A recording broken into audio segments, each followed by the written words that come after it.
Flagstaff Gardens, established in the early 1800s, is a 7.17 hectare public garden located on the outskirts of Melbourne CBD.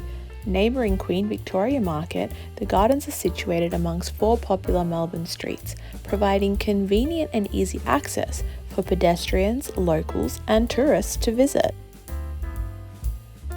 As you approach the gardens from King Street, you are immediately faced with a juxtaposition between the street, footpath and bypasses, the height of the bluestone fence completely obscuring your view of the gardens.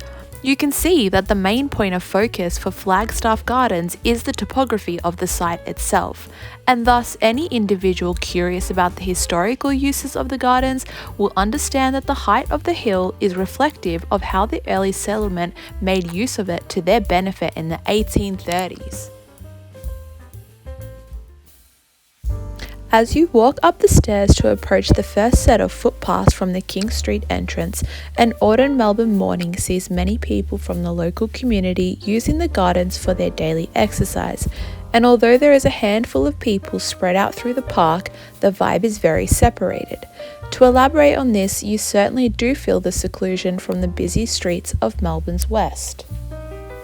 When the site was vacated in the 1860s and lawn bowls became an increasingly popular pastime, the open space of the gardens became Melbourne's first lawn bowling site in 1878, and from this encouraged family and friends to gather and carry out recreational activities. The gardens and the 5 monuments that are protected within them are listed on the Victorian Heritage Register.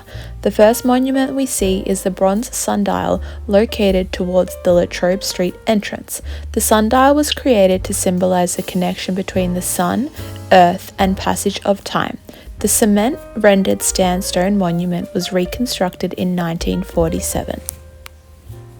As we walk further into the gardens, we now approach the true history of the gardens.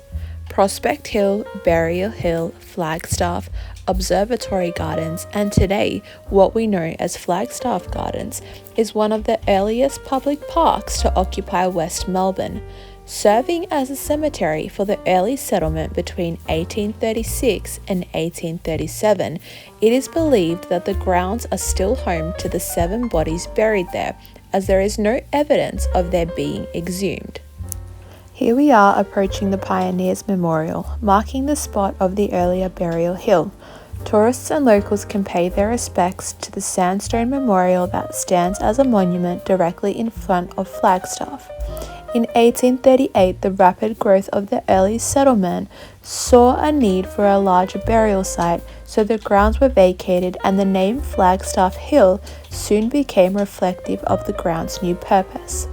The topography determining the hill's function, with a height of 15 metres, it allowed it to act as a signalling station for ships incoming and outgoing at Hobson's Bay and Williamstown. As we approach Flagstaff Hill, we are fronted with the Separation Monument. The Separation Monument was erected to commemorate the announcement of the proclamation in the Flagstaff Gardens on the 11th of November 1850 that the Parliament of Great Britain and Ireland had granted separate government to Victoria from the colony of New South Wales. When the separation was granted, families, friends and individuals from all over gathered in the gardens to hold a celebration. This started the tradition of using the grounds as a means of connecting and socializing, and it has been passed on throughout the centuries. Many large events today are held here. The beauty of the blanketed green lawns and the convenience of its location, a summer afternoon spent here with good company is exactly the intended use of the site. Now let's shift our focus back to the topography and how it determined the hill's function. With a height of 15 metres, it allowed it to act as a signalling station for the ships incoming and outgoing at Hobson's Bay and Williamstown.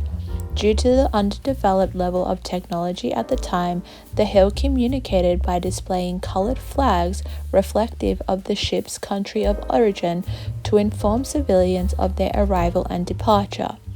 Situated on top of the hill was a flagstaff, a signalling station, and a time ball, all aiding workers in the communication process.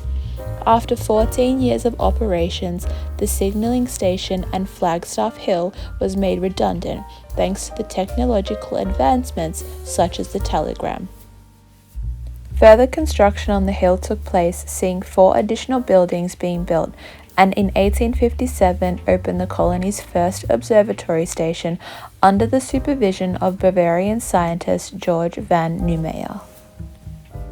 As the population of Melbourne grew larger, the observatory became obsolete, and the Assistant Commissioner for Crown Land and Survey, Clement Hodgkinson, stepped in to redesign the grounds of the gardens.